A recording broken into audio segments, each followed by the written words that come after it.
तो लहसुन भी नहीं खाती, मैं तो प्याज भी नहीं खाती। अच्छा हाँ, मैं चारों धाम कर आई, लहसुन प्याज सब छोड़ दिया, पर पड़ोसन के घर बैठ के दिन भर बहू की बुराई करती रहती थी। इनसे लहसुन छूट गया, इनसे प्याज छूट गई, पर बहू की निंदा। तो क्या लहसुन प्याज छोड़ना सफल हुआ? क्या चारों धाम करना सफल हुआ? मेरी माँ, गंगा नहाने से यदि कोई मुक्त हो जाता तो चलो हम सारे लोग पाप करते हैं और नहा लेंगे गंगा जी, फिर पुण्य क्यों कर किया जाए, पाप ही पाप किया जाए, मरते समय नहा लेंगे। मेरी माँ, पाप का फल भोगना पड़ेगा, चाहे तुम गंगा नहाओ। पितामह भीष्म गंगा पुत्र थे कि नहीं? पितामह भीष्म किसके बेटे थे, नाम बताओ। पितामह भीष्म की मां गंगा मैया। पितामह भीष्म जैसों को अपने पापों का फल बाणों की सैया में लेटकर भोगना पड़ा कि नहीं? यदि गंगा के बेटे को भी पापों का फल भोगना पड़ा तो हम किस खेत की मूली हैं भक्तों, हमें भी अपने किए का फल। हाँ, तुमने जो गंगा स्नान किया है उसका फल भी तुम्हें मिलेगा, पुण्य मिलेगा, पर जो तुमने पाप किया है वो नष्ट नहीं होगा, भोगना पड़ेगा। इसलिए कहता हूं, पाप से बचना रे बाबा, भोगना पड़ता है, देर सवेर भोगना पड़ेगा।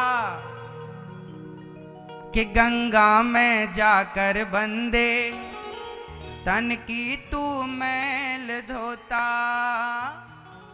गंगा में जाकर बंदे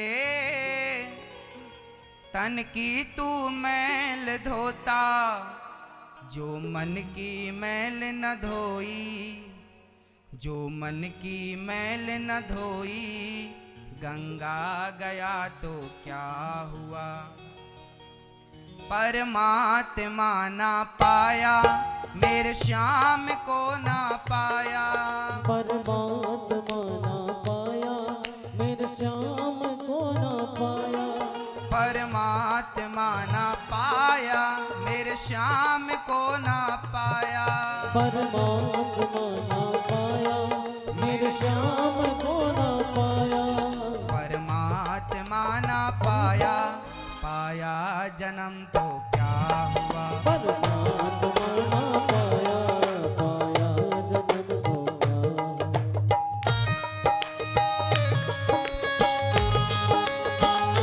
हरि।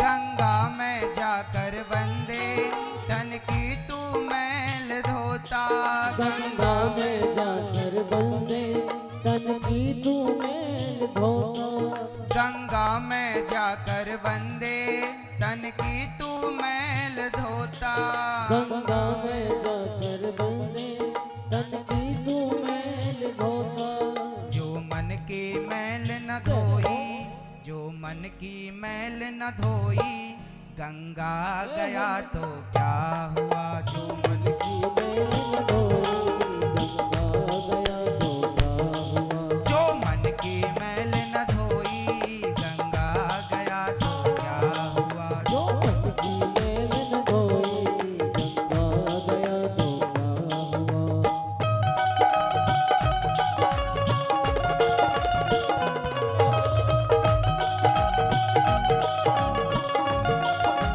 हरि।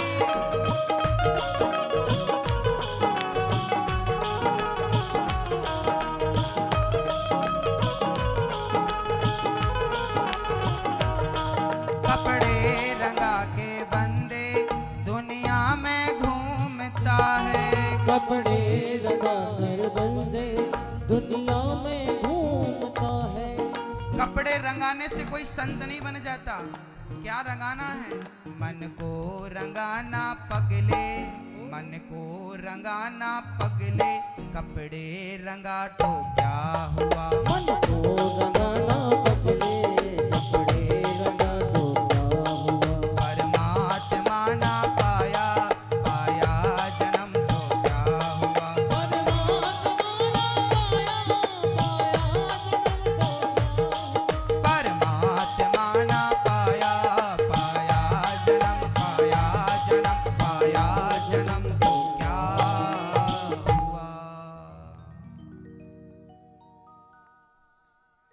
गंगा में जाकर बंदे तन की तू मैल धोता, जो मन की मैल न धोई गंगा गया तो क्या हुआ। परमात्मा ना पाया मेरे श्याम को ना पाया। अच्छा ये बताओ मैया, ओ मेरी माँ, पीछे मैया आवाज आ रही है ना, आप सुन रही हो ना? हाथ उठाओ सुन रही हो तो। अच्छा जी, दाद भैया जी आप लोग? अच्छा जी, सब सुन रहे हैं। और टीवी वाले भक्त तो आप भी हाथ उठाओ। हाँ सुन रहे हैं आप लोग भी। हाँ। बोलो राधे राधे। अच्छा मैया जी, भैया जी आप भी और आप भी जरा ध्यान से सुनिए और बताइए। अच्छा बताओ, ये मानव का तन किसको पाने के लिए मिला है, बस ये बता दो। किसे पाने के लिए मिला है? बोलो जोर से। परमात्मा को, ईश्वर को, भगवान को। सही बोल रहे हैं। अच्छा आप लोगों ने लगभग सब कुछ पा लिया है, बस एक चीज पानी बाकी है कि नहीं? है ना? आप पूरा दिल दिमाग वहीं लगाइए और भगवान को प्राप्त कर लीजिए। ईश्वर को नहीं पाया, सब कुछ पाया तो क्या हुआ? क्या पाया भाई? जिसे पाने आए थे उसे तो, जिस काम को करने आए थे वो तो हुआ नहीं आपसे, तो दूसरे काम बहुत से कर लिए जिनका कोई संबंध नहीं था, तो क्या हुआ? एक छोटा सा दृष्टांत आपको समझाएगा। एक पिता ने अपने बेटे को 100 रुपए दिया। एक पिता ने अपने बेटे को 100 रुपए दिया, कहा बेटा जाओ बाजार 100 रुपए ले लो और वहां से बढ़िया ताजे ताजे अच्छे अच्छे मधुर मधुर फल लेकर आओ। बेटा गया बाजार में, वहां देखा कि एक मंदारी बंदर को नचा रहा था। कौन नचा रहा था? मंदारी। किसको नचा रहा था? बंदर को। ये साहब 100 का नोट जेब में रखते हैं और खड़े होके बंदर के नाच को देखते हैं। बंदर नाच रहा था, मंदारी नचा रहा था। बंदर ससुराल जाएगा तो कैसे जाएगा, पैदल जाएगा कि गाड़ी से जाएगा, तो वो गाड़ी में चढ़ के बताता। तो जाके जमीन में बैठेगा कि दरी में बैठेगा, तो वो दरी में बैठ के बताता। ये नाच चल रहा था, सारे लोग, भीड़ बहुत लगी थी, वो भी खड़ा हो गया। जब खेल पूरा हुआ तो बंदर ने कटोरा उठाया, सबसे मांगा, तो साहब उस बंदर के खेल में इतने डूब गए, उन्हें इतना अच्छा लगा, इतना मजा आया कि उन्होंने 100 रुपए निकालकर बंदर के कटोरे में डाल दिया। बंदर तो चला गया। अब इन्हें याद आया कि मुझे पिता ने भेजा क्यों था। अच्छा, ये फल लेने भेजा था। जब वो फल लेने के लिए बाजार की तरफ गए तब तक दुकानें बंद हो चुकी थी। बंद हो चुकी थी। अब खाली हाथ पिता के पास गया। पिता ने कहा क्यों भाई, मैंने फल लेने भेजा था, लाया कि नहीं? पिताजी मैं नहीं लाया। क्यों? बोले दुकानें बंद हो गई थी। तो पिता ने कहा कोई बात नहीं, तो पैसे वापस कर। पैसे भी खर्च हो गए और दुकानों तक जब पहुंचा, जब दुकानें बंद हो चुकी, पैसे कहां खर्च हो गए? बोले बंदर के नाच में, खेल में। अब इसका विषय समझिए। एक पिता ने बेटे को कितने रुपए दिया? वो पिता कौन है? वो पिता है परम पिता, ईश्वर। उस पिता ने हम सबको 100 रुपए दिया। 100 रुपए मतलब 100 साल की उम्र। कितनी उम्र है आपके पास? 100 साल।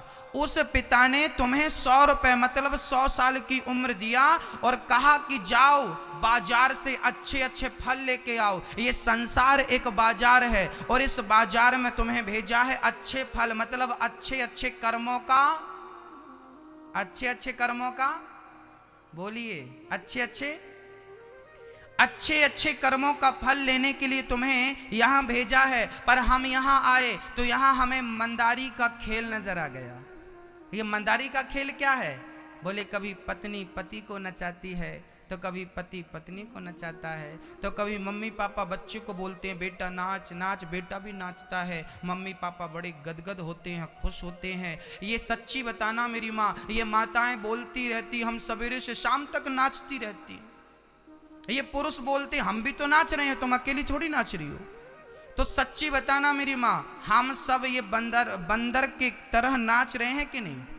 ये संसारिक बाजार है, ये संसारिक मेला है, और इस मेला में हम सब नाच रहे हैं, हाँ या ना? कभी पत्नी के लिए, कभी पति के लिए, कभी बच्चों के लिए, कभी बच्चों की खुशी के लिए हम नाच रहे हैं। और नाचते नाचते कितने रुपए खर्च हो गए? 100 रुपए का मतलब आपका पत्नी में, बच्चों में, परिवार में, धन दौलत में ही कितने साल खर्च हो गए? बोले 100 साल रुपए, 100 रुपए खर्च हो गए। अच्छा, जब तक जीवन में कोई गुरु आया और उसने कहा कि बेटा तुम यहाँ क्यों आए हो, क्या करने आए हो, जब तक याद आया कि पिता ने क्यों भेजा था, तब तक बाजार गए तो दुकानें बंद हो चुकी थी। जब तक तुम्हें समझ में आएगी ना अनिरुद्ध की बातें, तब तक बहुत देर हो चुकी होगी, बुढ़ापा आ गया होगा। आंख बंद होने का, दुकान बंद हो गई मतलब आंखें बंद हो गई। और जब यहां से जाओगे तो भगवान पूछेंगे क्यों भाई आ गए, बाजार भेजा था 100 रुपए दे के, क्या लाए हो? कुछ नहीं लाए। तो भाई पैसे वापस करो, पैसे भी खर्च हो गए, सारी उम्र भी खर्च हो गई, और हाथ भी कुछ नहीं लगा। जो तुम्हें लेकर जाना था अच्छे अच्छे कर्मों का फल, इसलिए तो संत कहते हैं हाँ अच्छी करनी कर लो रे भैया, कर्म न करियो काला। लाख आंख से देख रहा है तुझे देखने वाला, सच की खेती कर लो चतुर नर, समय गुजरता जाता मेरे मालिक के दुकान में सब लोगों का खाता। अच्छी करनी कर लो रे भैया, कर्म न करियो काला। लाख आंख से देख रहा है तुझे देखने वाला, अच्छे से कर्म कर लो, नहीं तो 100 रुपए खर्च हो जाएंगे। अच्छा, आपके कितने रुपए खर्च हो गए बताओ? 25 साल के हो तो 25 रुपए खर्च हो गए, 50 साल के हो तो 50 रुपए खर्च हो गए, 80 साल के हो तो 80 रुपए, इतना खर्च हो गया। अब ये बताओ मिला क्या? 50 तो खर्च हो गए, प्रॉफिट क्या? बोले महाराज जी बच्चे हैं हमारे, बंगला है हमारा। बच्चे तो चिड़ियों के भी होते हैं, कुत्ता बिल्ली के भी बच्चे होते हैं। और रही तुम्हारे बंगले की बात, तो आपका बना घर की छत कभी कभी ना टपकती है, और चिड़िया तो ऐसा घर बनाती है बिल्कुल वाटरप्रूफ होता है। चिड़िया का घोंसला आपने देखा कभी? अच्छा, आपने नहीं देखा होगा कि देखा होगा, हमें नहीं पता। ये चिड़िया ना कहीं पढ़ने नहीं जाती, पर कितना बढ़िया घोंसला बना, डबल मंजिल बनाती है, हाँ या ना? बताइए। तो पेट भरना और घर बनाना चिड़ियों को भी आता है कि नहीं? चिड़ियों को आपने घर बनाते देखा होगा, पेट भरते देखा होगा, भोग करते देखा होगा, पर माला लेके राम राम जपते नहीं देखा होगा। क्योंकि भगवान को पाने के लिए तो केवल मानव का तन है। इस तन से यदि तुम भगवान को नहीं पाए तो सब कुछ पाया तो क्या पाया? हाँ, कहीं 100 रुपए पूरे ना चले जाएं, किसी के 80 रुपए खर्च हो गए, किसी के 99 खर्च हो गए, बस एक ही बचा है। 1 रुपए का कर लो रे बाबा सदुपयोग, वो भी खर्च हो जाएगा, हाथ से निकल जाएगा।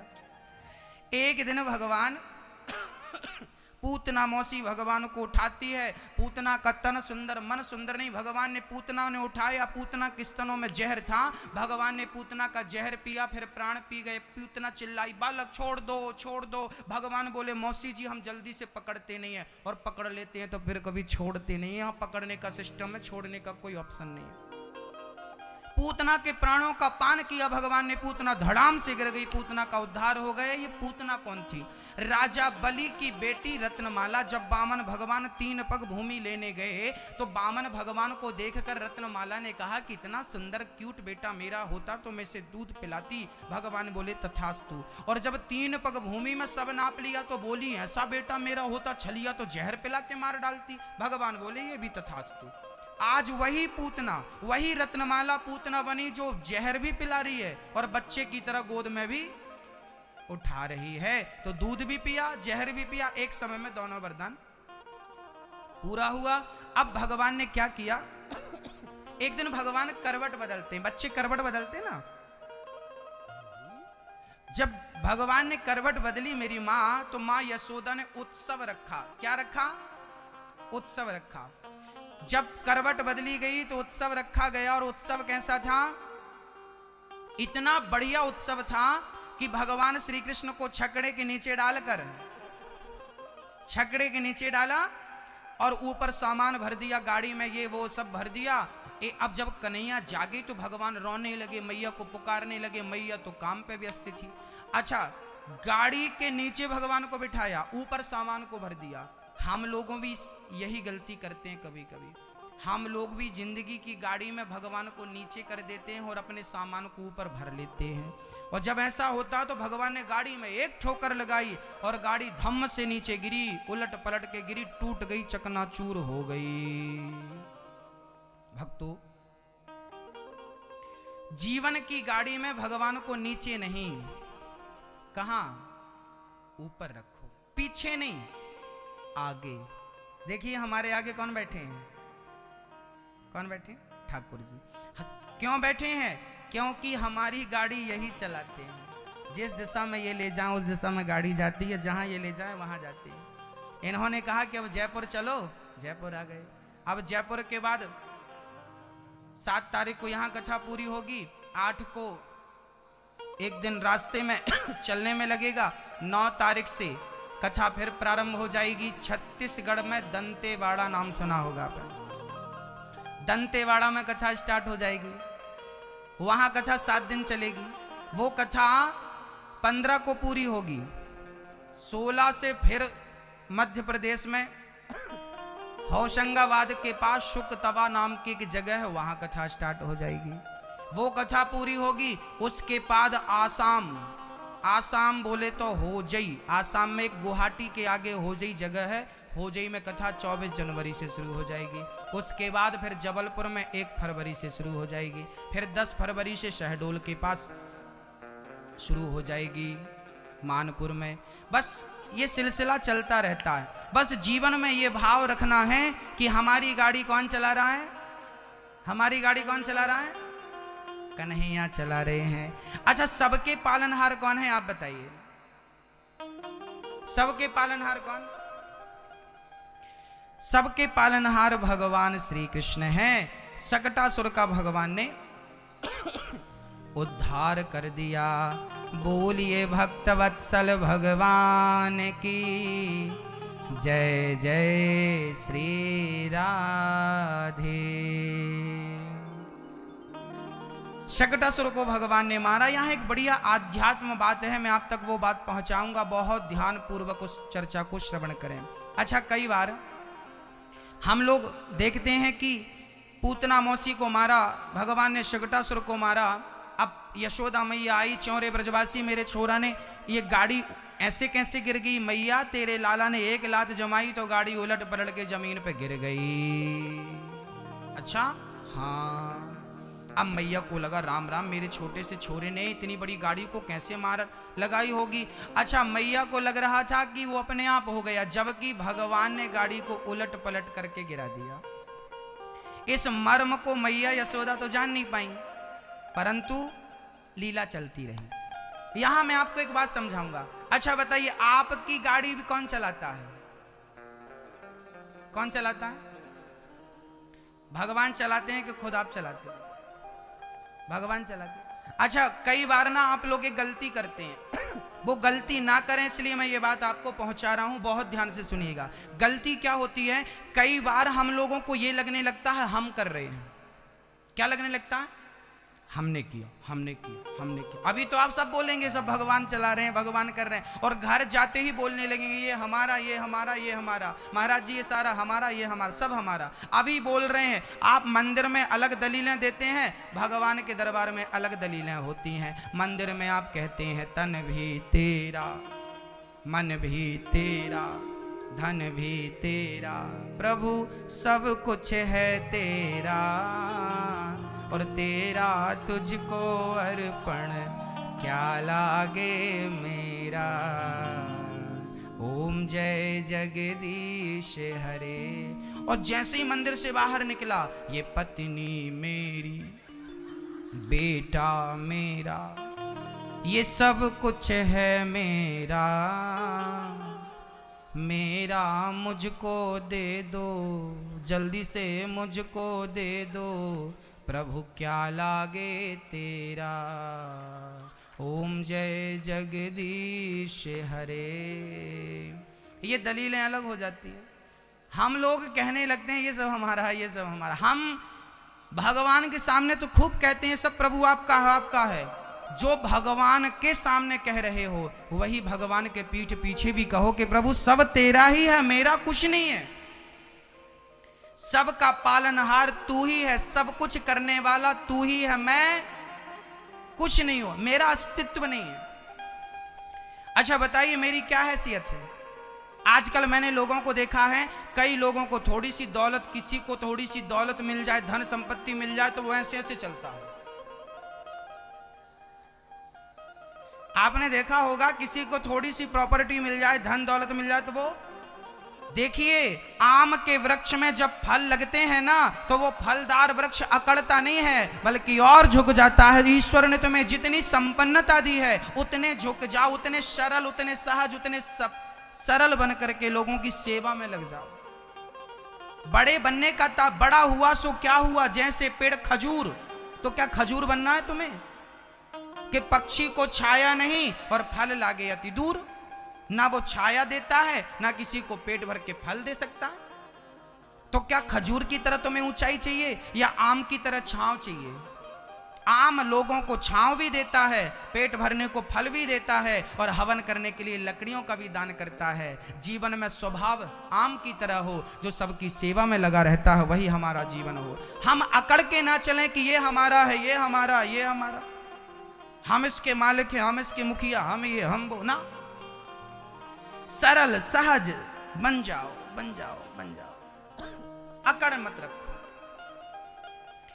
अच्छा कई बार आप कहते हैं कि हम ना होते तो तुम मर जाते। कई बार हम लोगों को ऐसी बातें सुनते हुए देखते हैं, कई लोग ऐसी बातें करते हैं कि हम ना होते ना तो तुम मर जाते, हम ना होते तो ऐसा ना होता। अच्छा ये बताओ भैया जी, ओ मेरी माँ, ओ मेरे भैया जी, ध्यान दे दो भैया। अच्छा आप लोग कहते हैं हम ना होए तो तुम मर जाओ, हम ना होए तो ये हो जाए।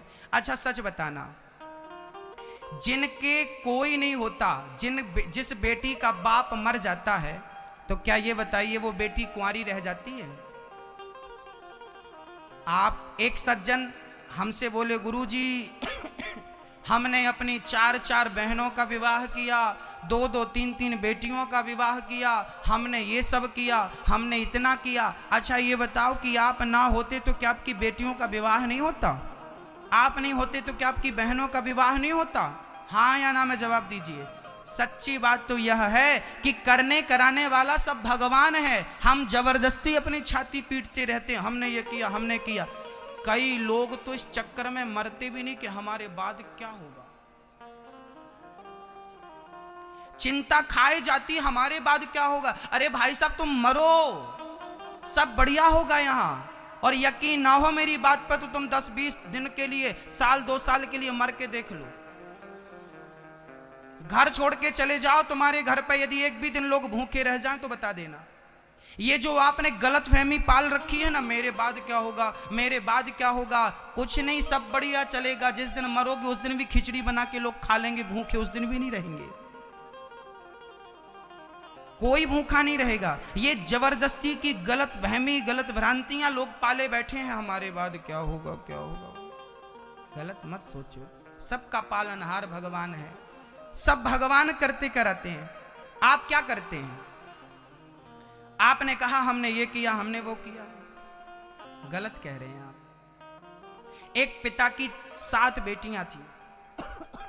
यदि आप कह रहे हैं कि हमने तुम्हें खिलाया, तो इस बात को ध्यान से सुनना। एक पिता की 7 बेटियां थी। एक दिन पिता ने बड़ी बेटी से कहा, बेटी तुम किसके भाग्य का खाती हो, किसका खाती हो? तो बेटी ने कहा, पिताजी हम तो आपका खाती हैं। दूसरी से कहा, बेटी तुम किसका खाती हो? बेटी ने कहा, पिताजी हम आपका खाती हैं। तीसरी से कहा, तुम किसका खाती हो? पिताजी। 6 बेटियों ने कहा, पिताजी हम आपका खाती हैं, आपका पहनती हैं, आपका ओढ़ती हैं।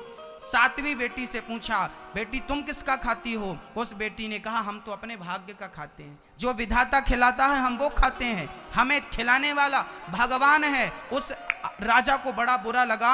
उस राजा ने 6 बेटियों का विवाह भले घर में किया, बड़े करोड़पति के घर पे किया, राजा महाराजाओं के घर किया। और उस एक बेटी का विवाह, जिसने कहा था मैं अपने भाग्य से ईश्वर का दिया खाती हूं, उसका विवाह जंगल के एक फकीर से कर दिया।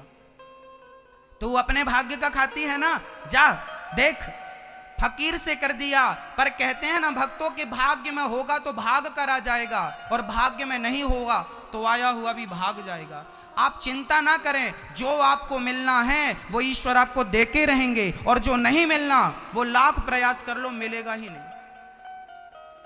वो लड़की जंगल में रहने लगी अपने पति के संग, जंगल की लकड़ी बेचकर अपने पति की सेवा करने लगी। और पति बहुत बीमार था, उसको इलाज करा के ठीक किया। और जो पति को पिलाने के बाद दूध बच जाता तो वहां पर एक नाग नागिन रहा करते थे, वो दूध नाग नागिन को पिला देती थी। एक दिन नाग ने विचार किया कि ये हमें इतना दूध पिलाती है, हमारे पास इतनी महंगी मणि है, हम क्या करेंगे? यदि इसके पास पहुंच जाए तो ये समाज की सेवा करेगी। तो वो सर्प ने अपनी मणि उसको दे दी और कहा कि इस मणि को तू ले जा और तेरी जीवन तकदीर तस्वीर बदल जाएगी, और जहां हम बैठे हैं यहां गड्ढा खोदना, सोना मिलेगा। वो सर्प सर्पनी वहां से चले गए, नाग नागिन। उसने गड्ढा खोदा, वहां ढेर सारा सोना था, मणि थी, और वो करोड़पति बन गई। आलीशान राजमहल बनवाया, लाखों दास दासियां, एक नगर बसा दिया, और रोज अन्न क्षेत्र में वो भोजन परोसती सबको। एक दिन उसने देखा 20-25 साल बाद, शादी के 20-25 साल बाद आज वो एक महारानी बन चुकी थी, उसका पति राजा बन चुका था। आज उसने देखा कि जब वो भंडारे में सबको भोजन परोस रही थी तो आखिरी में उसका पिता लाइन पे बैठा था, और उसकी 6 बहनें भी लाइन पे बैठी थी। उसने भोजन देते हुए पहचान लिया, ये तो मेरी बहनें हैं, ये मेरा पिता है। पिता से कहा, पिताजी आप? पिता ने नहीं पहचाना। आप कौन? मैं आपकी बेटी 7वीं, आपने मुझे जंगल में विवाह था। पिता फूट फूट के रोने लगा, बेटी मैंने तुझे गरीब के घर विवाह था, तेरी ये हालत हो गई। बेटी ने कहा, पिताजी वो तो सब ठीक है, पहले ये बताओ कि आपकी ये हालत कैसे हो गई? उस पिता ने कहा, बेटी तूने सच कहा था कि सब भगवान का खाते हैं। मैं बड़ा अहंकारी था, अहंकार में डूब गया कि मैं सब करता हूं, और राजाओं ने युद्ध में मुझे पराजित कर दिया, सब कुछ छीन लिया। हम दर दर की ठोकर खा रही हैं। हमारी बेटियां भी आज यहाँ बैठी हैं, 6 की 6 बहन लाइन में बैठी थी। भक्तों, आप कितना भी किसी को दे दीजिए, पर भाग्य में नहीं होगा तो वो सारा का सारा नष्ट हो जाएगा। और आपके भाग्य में, आपके पास जो आपकी मेहनत का है, वो आपको छोड़ के जाने वाला नहीं है। इस कथा से ये सिद्ध होता है कि सबका पालनहार ईश्वर है, सबको खिलाने वाला वही है। हम निमित्त हैं, हम मालिक नहीं हैं, सब कुछ करने वाला वही है, सब कुछ वही करता है। अच्छा, हम लोगों की हैसियत कितनी है? आप सभी लोग अपना एक हाथ उठाओ, एक हाथ की एक उंगली उठाना, सब लोग उठाइए, प्रार्थना। और इस उंगली को हिलाइए एक बार, बस अब नीचे करिए। अब आप ये बताइए कि आपने जो अपनी उंगली हिलाई है, किसके बल से हिलाई आपने?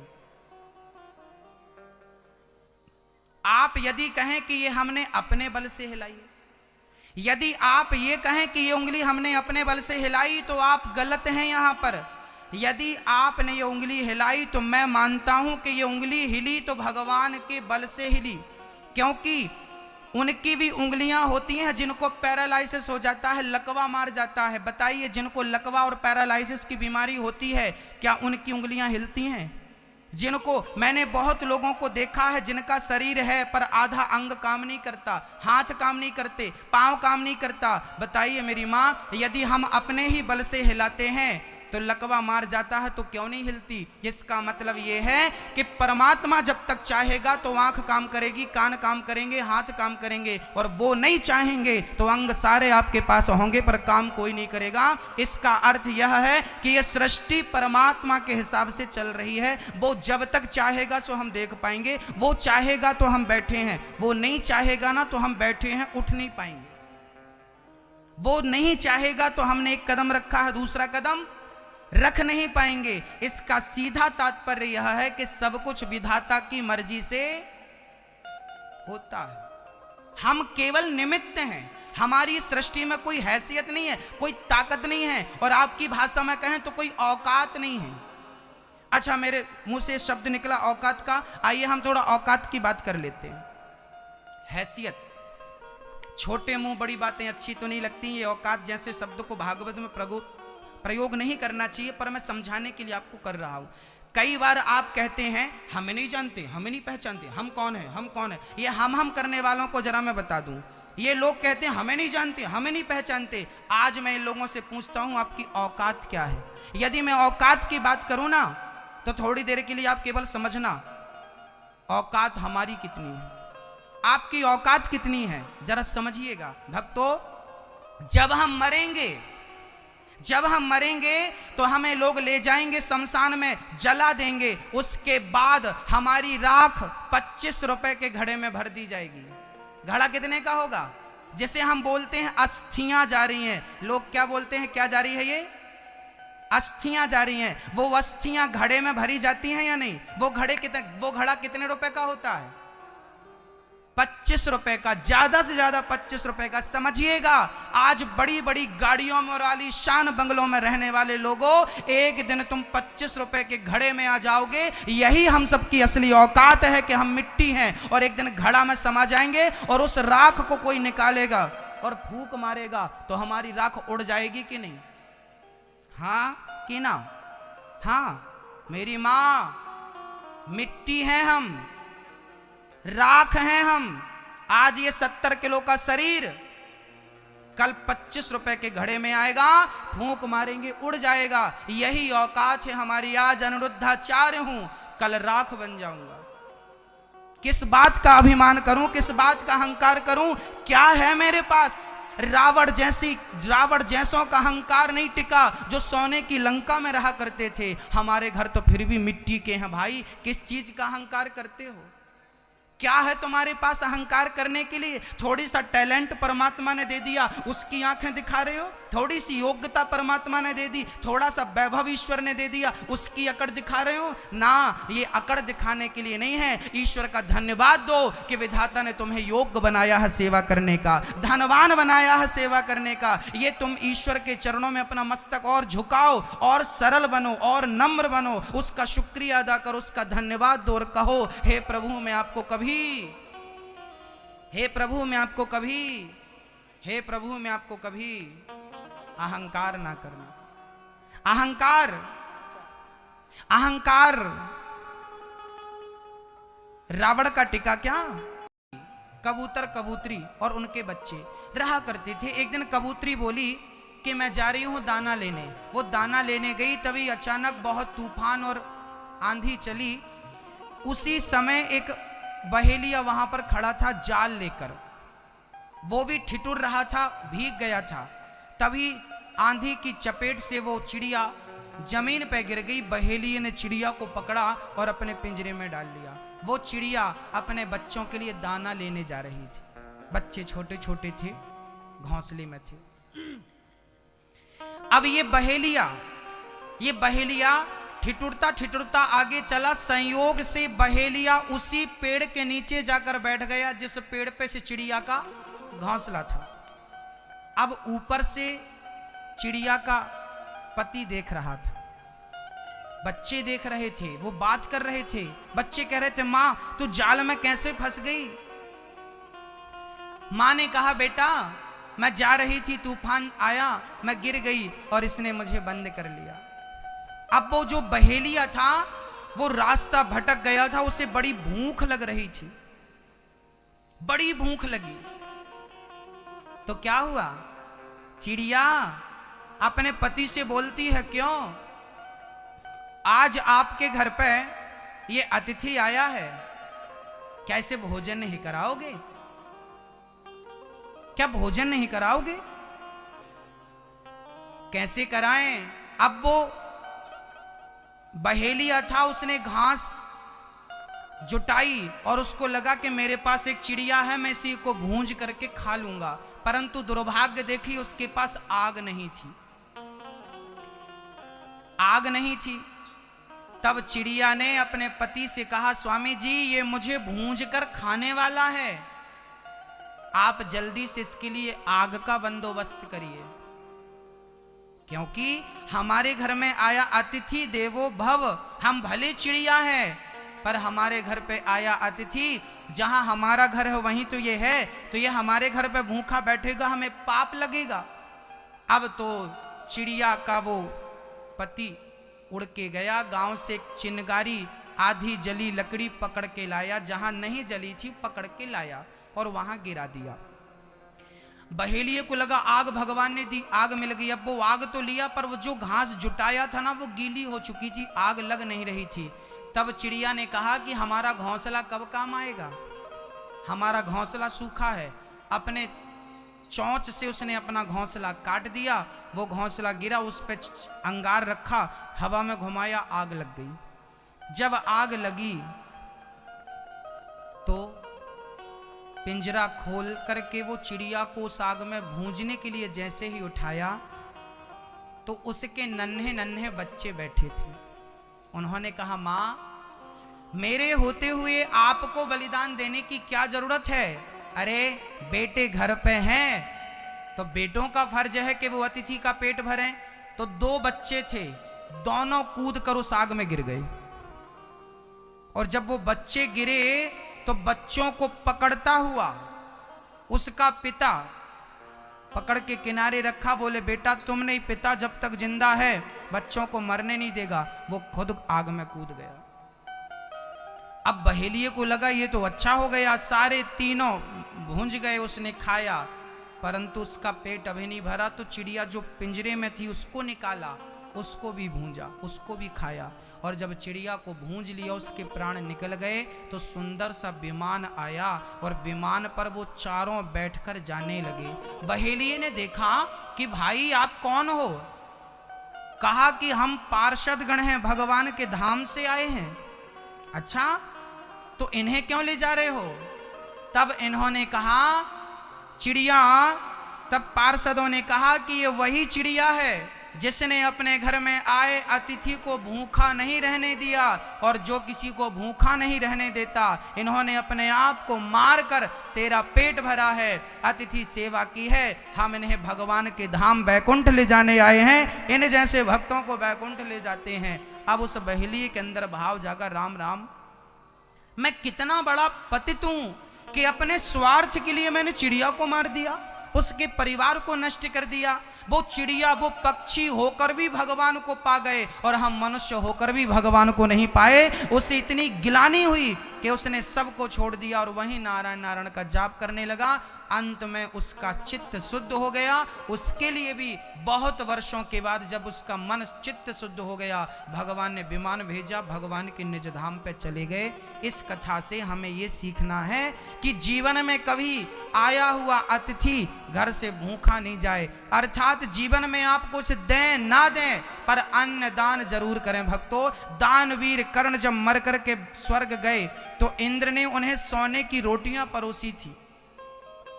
कर्ण ने कहा कि प्रभु आप सबको दाल चावल सब्जी रोटी दे रहे हैं और हमें सोने की रोटी दे रहे हैं। तब इंद्र ने कहा, कर्ण आपने केवल स्वर्ण दान दिया है, आज तक आपने अन्न दान नहीं दिया, इसलिए आपको सोने की रोटियां मिल रही हैं। कर्ण चरणों में गिर पड़े, कुछ उपाय बताओ। तब इंद्र ने कहा, मैं आपको 7 दिन का समय देता हूं, जाइए और अपने बच्चों से कहिए कि वो आपके नाम से कुछ पुण्य करें। जब बच्चों ने कर्ण के नाम से भंडारा कराया, भोजन कराया, भोजन किसी दीन दुखी को खिलाया, तब उसके भाग्य से कर्ण को स्वर्ग में भोजन मिला। भक्तों, जीवन में मरने के पहले भोजन दान, जल दान। आज हमारे यजमान जो भैया हैं, हमारे हरि प्रकाश भैया ने हमें कल आज बताया, हरि प्रकाश भैया जी ने बताया कि हमारे जो दादाजी थे वो हमेशा प्याऊ लगा के जल दान करते थे। इन्होंने बताया कि हमारे आसपास पानी की बड़ी कमी है, पर हमने जहां जहां बोर कराए वहां वहां हमें पृथ्वी माता ने भरपूर पानी दिया, पानी की कमी नहीं हुई। क्यों नहीं हुई? क्योंकि हमारे पूर्वजों ने जल का दान दिया था। जल का दान दिया सो जल मिला, अन्न का दान करेंगे सो अन्न मिलेगा। इसलिए कहता हूं, वृंदावन में जो वृद्ध माताएं, जिन बच्चों ने अपने माँ बाप को घर से निकाल दिया, दुत्कार दिया, तिरस्कृत कर दिया, ऐसी बूढ़ी बूढ़ी माताएं। एक बार हम कथा सुनाने भक्तों का एक सच्ची घटना बोल रहा हूं। अपने माँ बाप कितने प्यारे होते हैं बच्चों के लिए, पर कुछ बच्चे उन माँ बाप पर किस प्रकार अत्याचार करते हैं उसका एक मैं उदाहरण आपको समझाता हूं। एक बार आंध्र प्रदेश की चर्चा है, एक बूढ़ी माँ होटल में बर्तन धुल रही थी। किसी ने पूछा, माँ बर्तन क्यों धुल रही हो, कौन हो आप? तब उसने बताया कि मेरे 4 बच्चे हैं, एक जज है, एक डॉक्टर है, एक वकील है और एक बड़ी पोस्ट में है। 4 बच्चे। वो माँ भी जिंदा है, मैं केवल कहानी नहीं बोल रहा हूं। कभी वृंदावन आएंगे तो इस माँ के लिए मैंने अपने लोगों को भेजा है, जाओ। वो माँ होटल में बर्तन धुलती है, आपका जूठन जो छोड़ देते हैं वो खाती है। हमने उन माँ को अपने पास बुलाने का कार्य किया, उन भक्तों को कहा जाओ और इस माँ को लेके आओ। हमारी टीम गई और उन माँ को लेने के लिए अभी गई ही है। वो माँ, उसकी दास्तां मैं आपको सुनाऊं। उसके 4 बेटे हैं, चारों बेटों ने घर से निकाल दिया, हमें बुढ़िया पाली नहीं जा रही है। बहुओं ने हाथ खड़ा कर लिया, हमें माँ की सेवा नहीं की जा रही है। माँ बाहर निकल गई, बेटों ने कोई जवाब नहीं दिया। माँ बाहर निकल गई, बेटे वहां से निकलते हैं, माँ को देखते हैं कि वो फुटपाथ पे खाती है, फुटपाथ पे सोती है, पर वो बच्चे निकलते हैं, अपनी माँ को देखते हैं, पर दया नहीं आती। ऐसी माँ के बारे में जब हमें खबर लगी कि ऐसी माँ जिसके अपने बेटों ने निकाल दिया और बड़ा अत्याचार किया, वो बर्तन धुलती है बूढ़ी माँ। वह साड़ी आज भी उसने पहन रखी है जो घर से पहन के आई थी, सालों बाद भी वही साड़ी है। जटाओं, बालों की लटाएं जटाएं बन गई हैं। ऐसी माँ, हमने तुरंत, जब हमें यह पता लगा कि इस माँ के साथ बड़ा अत्याचार हुआ, हमने तुरंत अपनी टीम को भेजा, जाओ उस माँ को लेके आओ। ऐसी माँओं को लेने के लिए भक्तों, आपके आसपास भी कोई ऐसी वृद्ध माँओं का अपमान और अनादर हो रहा हो, एक बार अनिरुद्ध को पुकार लेना, ये बेटा उन माँओं की सेवा करेगा। आपके भले बच्चों ने आपको छोड़ दिया हो, पर ये जब तक बेटा जिंदा है अपनी माँओं की आंखों में आंसू नहीं आने देगा। और इन्हीं माँओं की सेवा के लिए आपसे झोली फैलाता हूँ कि आप सहयोग करिए। आपके सहयोग से आपका धन कम नहीं होगा, पर आपके सहयोग से किसी माँ के जीवन भर भोजन की व्यवस्था हो जाएगी। आश्रम बन रहा है, बड़ा प्रोजेक्ट है, वहां हजारों माँओं की सेवा होगी, उसमें धन तो लगता ही है। आपको लगे कि ये कार्य अच्छा है, आपको इससे जुड़ना चाहिए, आप 21,000 रुपए देकर एक माँ को जीवन भर भोजन दे सकते हैं, रोटी दे सकते हैं। आप 2 माँ को गोद ले लीजिए। आज हमारे भैया जी ने 2 माँओं को गोद लिया, पति पत्नी दोनों ने मिलकर। आप 1 माँ को, 2 माँ को, 4 माँ को, 5 माँ को, हमने हजारों माँओं का यदि कहा है तो एक माँ को तो आप भी गोद ले सकते हैं, एक माँ का तो आप भी सहारा बन सकते हैं। इसमें आपका कुछ घटेगा तो नहीं। आप 1 माँ को सहारा दीजिए, 1 माँ की उंगली पकड़िए, आगे तो राम स्वयं करने वाले हैं। मुझे लगता है काम वो खुद करते हैं, पर वो करने के पहले किसी को निमित्त बनाते हैं। जब राम सेतु बना ना मेरी माँ, उस राम सेतु में गिलहरी ने भी अपना योगदान दिया था। गिलहरी जानते हैं? उस गिलहरी ने अपने शरीर में बालू भरी और राम सेतु में जाके छिड़क दिया। राम ने कहा, क्यों गिलहरी, क्या कर रही हो? गिलहरी ने कहा, राम, बोलो राधे राधे, सावधान होके बैठ जाइए, ध्यान यहां वहां ना लगाइए। हमारे सनातन धर्म में, हिंदू धर्म में कितने संस्कार हैं? कितने संस्कार होते हैं? 18। वाह, कितने होते हैं भैया? हमारे सनातन धर्म में 16 संस्कार की बात कही गई है। 16 संस्कार। इन संस्कारों में सबसे पहला संस्कार क्या है, कौन बताएगा? हाँ, पहला संस्कार होता है गर्भाधान संस्कार। जब स्त्री गर्भवती होती है तब उसके गर्भ में स्वास्थिक बना करके और भगवान से प्रार्थना की जाती है कि हे प्रभु, इस गर्भ के बच्चे को आप संस्कारी बनाएं और सुरक्षित रखें, जच्चा बच्चा दोनों सुखी रहें। पहला संस्कार गर्भाधान। दूसरा संस्कार होता है, आपको ये बातें कभी सुनने को मिली, याद कर लीजिएगा, मिली तो बहुत बार होंगी, आपको याद कुछ नहीं रहता। सनातन धर्म में दूसरा संस्कार होता है पुंसवन संस्कार। जब बच्चा 3 महीने का हो जाता है तब मैंने एक दिन कहा था, माँ बाप के संस्कार बच्चे को पढ़ते हैं, इसलिए माँ बाप को अच्छे से कीर्तन भजन में मन लगाओ ताकि बच्चे को अच्छे संस्कार जाएं। तीसरा संस्कार होता है सीमंतोन्नयन संस्कार। जब बच्चा 7 महीने का 6 महीने का गर्भ में हो जाता है तो माँ बाप को विशेष रूप से ब्रह्मचर्य का पालन करना चाहिए, ये संस्कार है। चौथा संस्कार है जात कर्म संस्कार। जब बच्चा जन्म लेता है तो कई प्रकार के दोष उसके अंदर होते हैं, इसलिए बच्चे को 3 बूंद घी और 6 बूंद शहद चटाने की परंपरा बताई है, उसे जात कर्म संस्कार कहते हैं। 5वां संस्कार है नामकरण संस्कार, नाम रखा जाता है। 6वां संस्कार होता है निष्क्रमण संस्कार। बच्चे को गांव में, शहरों में क्या विधान था, पहले बच्चे को ना, जब बच्चा थोड़ा बड़ा हो जाता है 4-5 महीने का, तब बच्चे को नगर के देवी देवताओं का दर्शन कराया जाता है, उसे निष्क्रमण संस्कार बोलते हैं। 7वां संस्कार होता है जब बच्चा 6 महीने का पूरा हो जाता है तब बच्चे को खीर चटाई जाती है, उसे अन्नप्राश संस्कार कहते हैं। हमारे संस्कार भी पूरे वैज्ञानिक हैं। डॉक्टर कहते हैं कि बच्चे को 6 महीने तक केवल माँ का दूध पिलाना चाहिए। माँ के दूध के सिवा बच्चे को ना पानी की ना रोटी की कोई जरूरत नहीं पड़ती।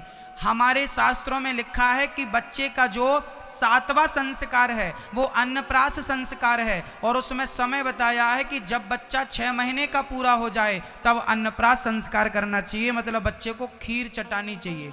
देखिए साइंस भी वही कहता है कि बच्चा 6 महीने तक कुछ ना खाए पिए, माँ का दूध पर्याप्त है। वही हमारे संस्कार कह रहे हैं कि 6 महीने बाद अन्नप्राश संस्कार होता है। खीर चटाते ना बच्चे को, वो कब चटाते हैं, जब बच्चा 6 महीने का पूरा हो जाता है। ये 7वां संस्कार है।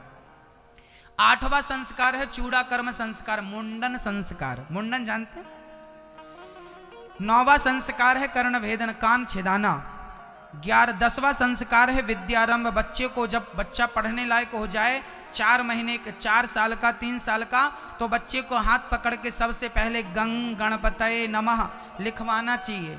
और बच्चा जब पैदा होता है ना तो सबसे पहले उसके कान में हरे राम ओम नमो भगवते वासुदेवाय श्री कृष्ण गोविंद हरे मुरारी बोलना चाहिए उसके कान में।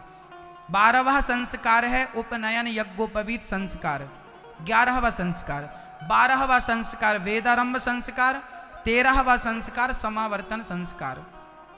बेटे को शादी के पहले माँ बाप को एक प्रतिज्ञा करनी होती थी। माँ पूछती थी, बेटा तू पढ़ लिख के आया, बड़ा आदमी बन गया, इंजीनियर डॉक्टर पायलट बन गया, कहीं मुझे छोड़ तो नहीं देगा?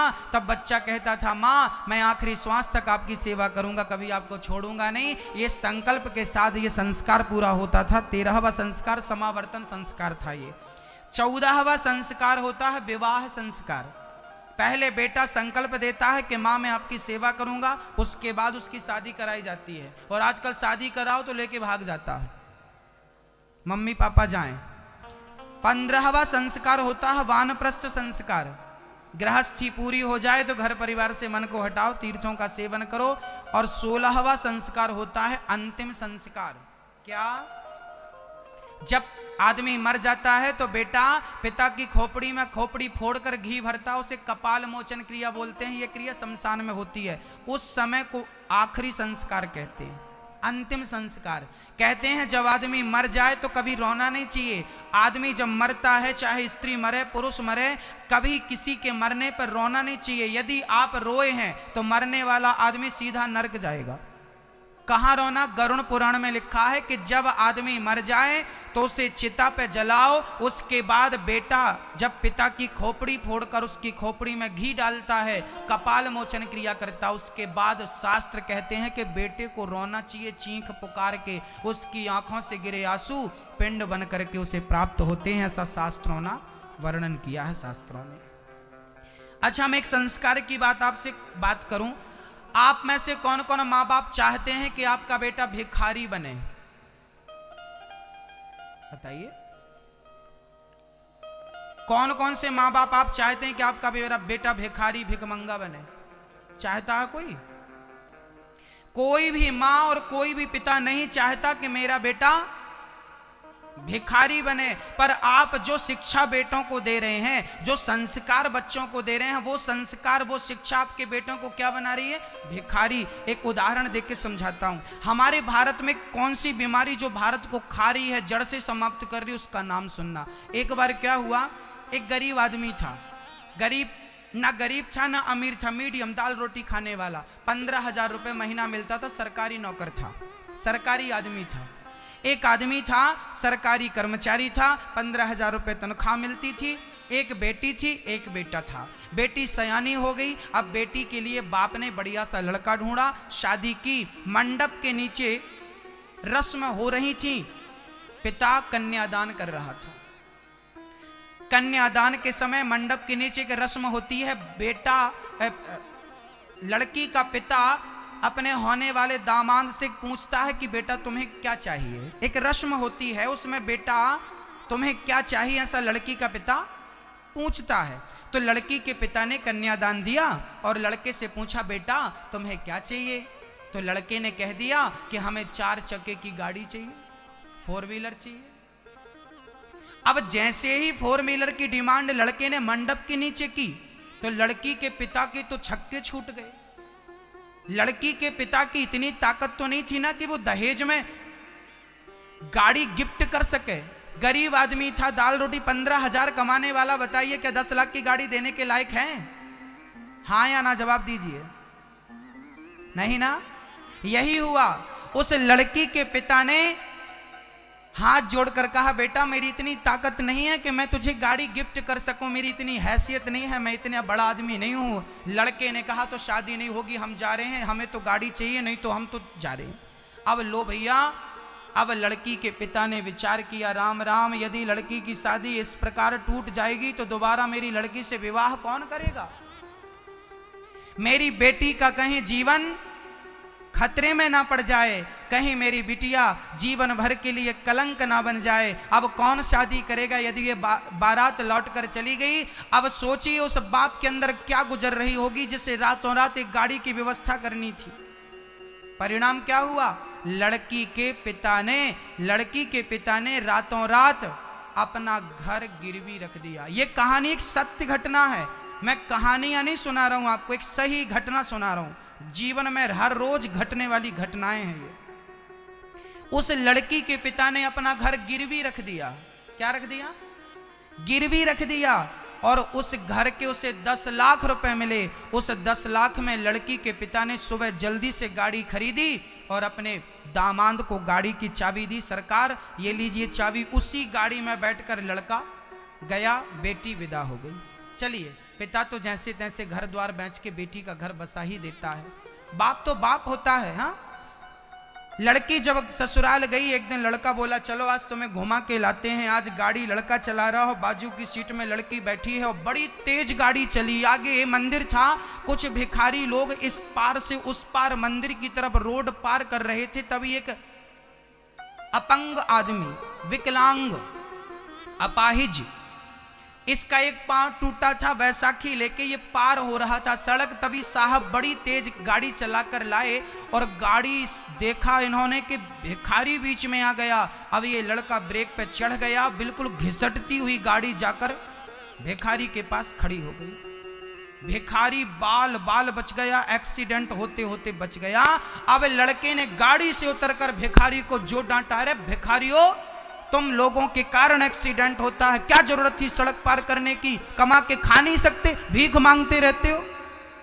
लड़की ने निकलकर झोली से 100 रुपए निकाले और भिखारी को दिया। लड़का बिगड़ गया, क्यों, क्या जरूरत थी तुम्हें 100 रुपए देने की? इन भिखारियों का मनोबल ऐसे ही तो बढ़ता है। तब उस लड़की ने मुस्कुराते हुए कहा कि स्वामी जी, ये तो अपाहिज है, इसे तो भीख की जरूरत थी, पर आप तो अपाहिज नहीं थे ना, फिर भी तो मंडप के नीचे बैठकर भीख मांगी कि नहीं? भिखारी वो नहीं होते जो मंदिर के सामने भीख मांगते हैं, भिखारी उन्हें भी कहा जाता है जो दहेज की भीख मांगते हैं। दहेज मांगने वालों को इन्हें भिखमंगा कहा जाता है। क्या बोला जाता है? यही भीख मांगने वाले बड़े भिखमंगे हैं। तो मेरी माँ, कहीं आप अपने बच्चों को भिखमंगा ना बना देना, मुझे तो डर लग रहा है। मैं आप सभी से प्रार्थना हाथ जोड़कर करूंगा कि आप अपने बच्चों को इतनी बढ़िया शिक्षा देना और इतने बढ़िया संस्कार देना, इतना ज्यादा टैलेंट देना कि उन्हें किसी के सामने हाथ फैलाने की जरूरत ना पड़े। उनकी जो इच्छाएं हो वो अपनी कमाई से पूरी करें, किसी के सामने झोलियां फैलाने की जरूरत ना पड़े। अपने बच्चों को योग्य बनाइए ताकि हमें दहेज की भीख लेना ना पड़े। बताइए, हमारे भारत में क्या दहेज जैसी परंपराएं शोभा देती हैं? क्या होना चाहिए, हाँ या ना? तो आप अपने बेटे के लिए दहेज मांगोगी? आप मांगोगे अपने बेटे? यदि मांगोगे तो लिख लेना अपने घर के बाहर, भिखमंगे का घर यही है। और यदि आप भीख मांगोगे ना तो मैं आपके सपने में आके आपको बोलूंगा कि भिखमंगे भीख मत मांग, अपने बच्चों को योग्य बना, अपने बच्चों को टैलेंट दे। क्यों भीख मांग रहे हो किसी से? अगर निर्भर बनोगे, दूसरों पर गिड़गिड़ाओगे तो अपना मान भी सम्मान भी सब कुछ गवाओगे। इसलिए खड़े हो शान से तनकर, यही शोभा मन सुतन की, स्वयं सींचो हर एक डाली खुशी जीवन के मधुवन की। सहारा लेना मत सीखो, सहारा देना सीखो। कोशिश ये करो कि आप दूसरों को सहारा दें, ना कि आपको किसी के सहारे की जरूरत पड़े। भारत को बदलना है तो अपनी मानसिकता और अपने आप को बदलना पड़ेगा। दहेज जैसी परंपराएं भारत को खोखली करती चली आई। बाप के लिए लड़की चिंता का विषय बन जाती है क्योंकि बहुत सारा दहेज देना पड़ता है। जिसकी 2 बेटियां होती हैं वो दिन भर कमा कमा के यही सोचता है कि शादी इसमें हो पाएगी कि नहीं। कई बार तो माँ बाप बेटी के लिए खेत खलिहान, अपना घर, अपना शरीर, अपने आप को गिरवी रख देते हैं। भक्तों, कभी समाज में निकल के देखिएगा कि दहेज की कितनी बड़ी भूख है लोगों में। किस प्रकार ये दहेज समाज को खोखला करता जा रहा है। मुझे नहीं पता कि राजस्थान में दहेज प्रथा है या नहीं, पर है तो उसे समाप्त होनी चाहिए, करना चाहिए। दहेज लेना भी पाप, दहेज देना भी पाप। अरे लड़की का बाप जो मर्जी से दे दे, लड़की का बाप तो चाहता है मैं बेटी को ये दे दूं वो दे दूं, वो राजी मर्जी से जो दे दे सो रख लो, पर मांगा मत करो मेरी मां, भिखमंगे मत बनना, मांगना मत, मुंह मत फाड़ना। नहीं, उन भिखारियों से आप, वो भिखारी अच्छे हैं जो मंदिर में मांगते हैं, कम से कम उनके मांगने से किसी की जान तो नहीं जाती। और यहां लड़की का पिता जब दहेज देता है ना तो बेचारे बूढ़े आदमी की कमर टूट जाती है।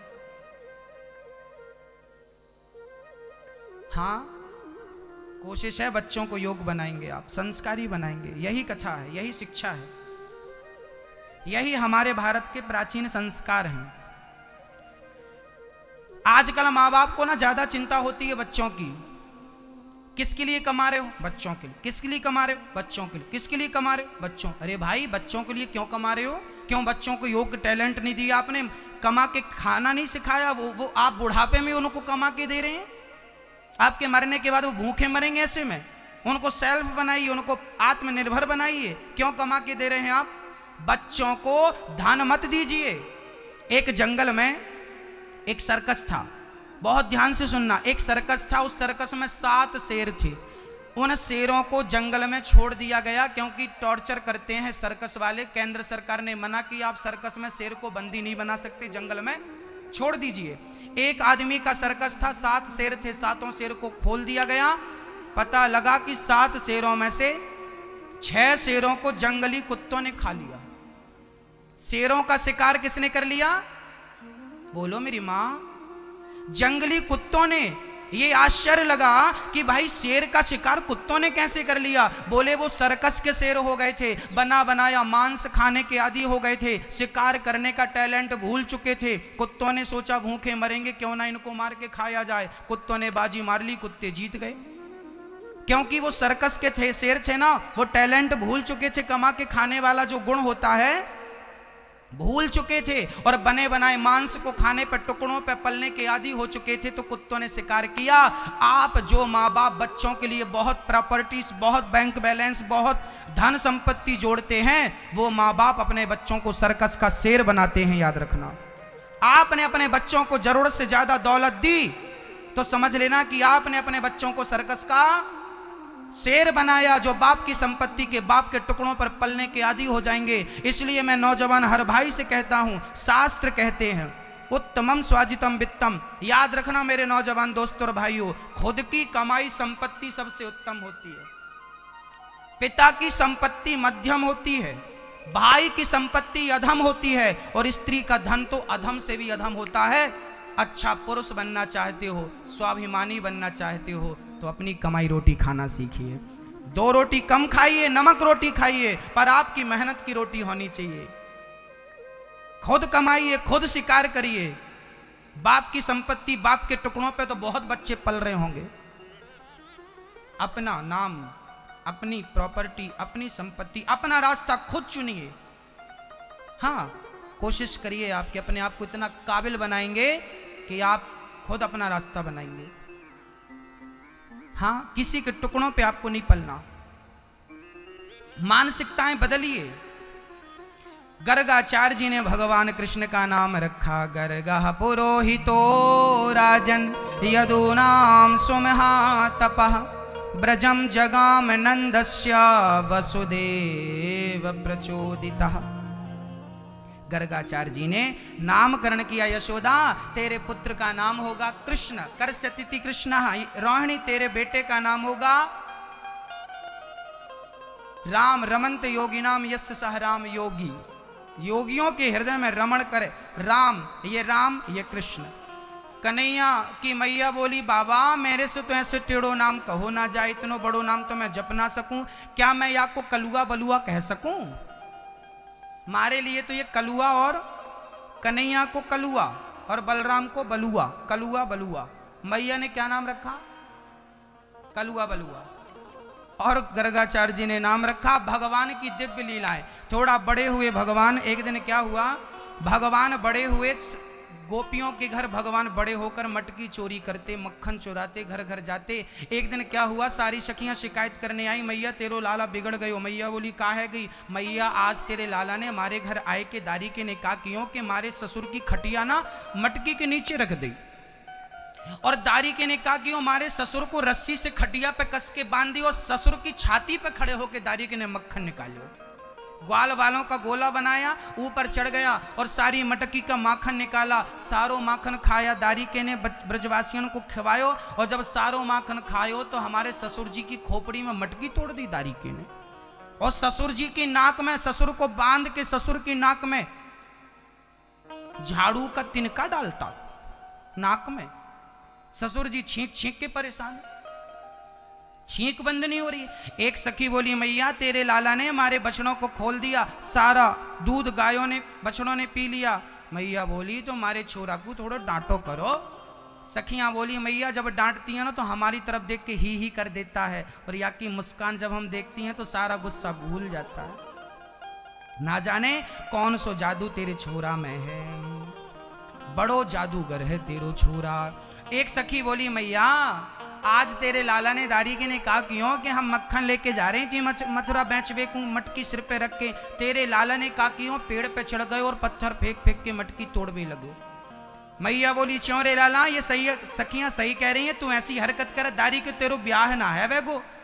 कन्हैया बोले मैया मेरी एक रत्ती गलती ना है, ये सारी सखियां मेरे गाल पकड़ पकड़ के हिलाती हैं, कहती हैं कन्हैया माने से विवाह कर, मेरे से विवाह कर। मैया मैं इतना सो छोरा इतनी बड़ी सखियों से विवाह कैसे करूंगा, और जब मैं मना करूं तो मुझसे कहें कि मैं मैया से शिकायत करूंगी। अब मैया तो चक्कर में पड़ गई, मैं सखियन के पक्ष में बोलूं कि कन्हैया के पक्ष में बोलूं। मैया चुप हो गए, सखियो जब तक तुम रंगे हाथों नहीं पकड़ोगी मारे छोरा को तब तक मैं यहाँ की शिकायत नहीं सुनूंगी।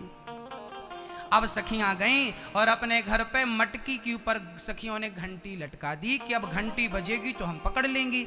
अब कन्हैया चुपके चुपके चुपके चुपके गए और मटकी तोड़ने, मटकी पकड़ने लगे। देखा तो घंटी बंधी। कन्हैया बोले राम राम, आज का प्रोग्राम तो कैंसिल करना पड़ेगा। मटकी के ऊपर घंटी बंधी, अभी पकड़ेंगे घंटी बजेगी सखी पकड़ लेगी। अब एक क्या हुआ, भगवान जाने लगे। घंटी ने कहा सरकार कहाँ जा रहे हो? भगवान बोले तुम क्यों लटक रही हो यहाँ, मंदिर में क्यों नहीं बैठी तुम? घंटी बोली सरकार मेरी थोड़ी मर्जी है, सखी ने जबरदस्ती बांध दिया, मैं क्या करूं? तो भगवान बोले सुनो तुम बजना मत, बंधी रहना चुपचाप। ठीक है सरकार नहीं बजेंगे। अब भगवान ने ग्वाल वालों का गोला बनाया, एक के ऊपर भगवान चढ़े और मटकी से मक्खन निकाल के सारा मक्खन खाया, घंटी नहीं बजी। जब सबने मक्खन खा लिया भगवान की इच्छा हुई थोड़ा सा मैं भी तो खाऊं, और जैसे ही भगवान मक्खन खाए वे लगे तो घंटी टन टन टन टन टन टन टन टन बजने लगी। भगवान बोले घंटी क्यों बज गई? तब घंटी ने कहा प्रभु ये दुनिया के लोग जब खाते हैं तो मेरा बजना जरूरी नहीं होता, पर मेरे गोविंद भोग लगाए और मैं ना बजूं ये कैसे हो सकता है? भगवान को मक्खन खाते थे, घंटी बजी, गोपियां आई, सारे ब्रजवासी भग गए और कन्हैया मटकी पे लटके रहे।